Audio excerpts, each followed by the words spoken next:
Saudi আরবের আকাশে বৃহস্পতিবার জিলহজ মাসে চাঁদ দেখা না যাওয়ায় জিলকদ মাস ৩০ দিনে পূর্ণ হলো। এজন্য ১২ সেপ্টেম্বর সৌদি আরব সহ মধ্যপ্রাচ্যের দেশগুলোতে পবিত্র ঈদ উল আজহা উদযাপিত হবে। স্থানীয় সময় বৃহস্পতিবার সন্ধ্যায় সৌদি সুপ্রিম কোর্ট রাজকীয় ফরমান জারির মাধ্যমে বিষয়টি নিশ্চিত করে।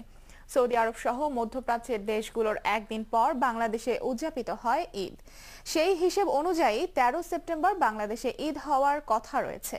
তবে এ বিষয়ে সিদ্ধান্ত নিতে আজ বৈঠকে বসবে জাতীয় চাঁদ দেখা কমিটি। মহান আল্লাহ তাআলাকে সন্তুষ্টির আশায় সারা বিশ্বের মুসলিম ধর্মাবলম্বীরা প্রতি বছর পশু কুরবানির মাধ্যমে ঈদ উল আজহা পালন করে। জার্মান প্রযুক্তিতে অন্তত ৩ ধাপে শোধন করা হবে রামপালের কয়লা ভিত্তিক তাপবিদ্যুৎ কেন্দ্রের বিপজ্জনক বর্জ্য। নির্মীয়মান এই বিদ্যুৎ কেন্দ্রটি সরজমিনে দেখে এশিয়ান টেলিভিশনকে জানান আন্তর্জাতিক খ্যাতিসম্পন্ন জ্বালানি বিশেষজ্ঞ সুফি সালেক।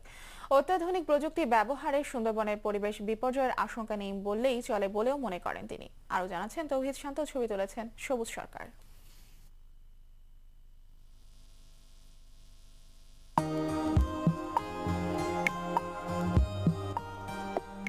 কয়েক বছর আগে হঠাৎ করেই সুন্দরবনের জন্য একাট্টা হয়েছিল জাতি। সেদিনের সে ঐক্য করা হয়েছিল সুন্দরবনকে প্রাকৃতিক সপ্তম আশ্চর্য হিসেবে প্রতিষ্ঠার জন্য।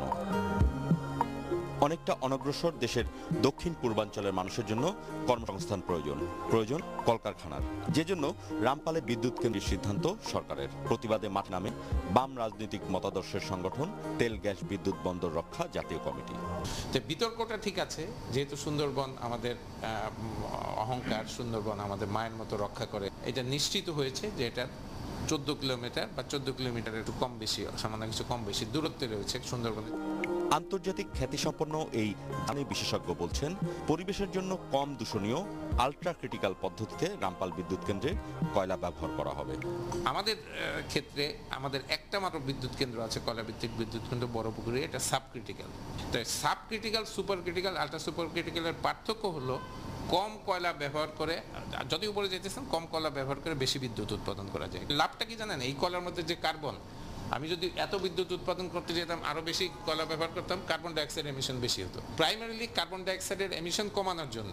এবং কার্বন ডাইঅক্সাইড কেন, কয়লার মধ্যে সালফার এগুলি আছে, সব এমিশন কমানোর প্রাথমিক চাপটা কিন্তু, প্রাথমিক প্রোটেকশনটা কিন্তু আমি উন্নত প্রযুক্তি ইউজ করে ফেলছি। এই বিশেষজ্ঞের পরামর্শ, তাপবিদ্যুৎ কেন্দ্র চালুর পর এই এলাকায় যেসব শিল্প কারখানা গড়ে উঠবে সেগুলো যেন পরিবেশ রক্ষার সকল বাধ্যবাধকতা মেনে চলে। ওখানে এই একটা বিদ্যুৎ কেন্দ্র, কয়লা বিদ্যুৎ কেন্দ্র গড়ে তোলাই যথেষ্ট আমি মনে করি। কারণ কয়লা সরবরাহে ওখানে কিন্তু একটা সমস্যা আছে, লাইটারেজ করে নিয়ে আসতে হবে। সো এই লাইটারেজের হয়তো ডেইলি 2টো জাহাজ আসবে, কিন্তু আরও যদি একটা ওই ধরনের বড় বিদ্যুৎ কেন্দ্র হয় তাহলে হয়তো 4টা 6টা আসতে পারবে। একটা প্ল্যান্ট নিয়ন্ত্রণ করা যত সহজ, আরেকটা প্ল্যান্ট নিয়ন্ত্রণ করা তো সহজ হবে না।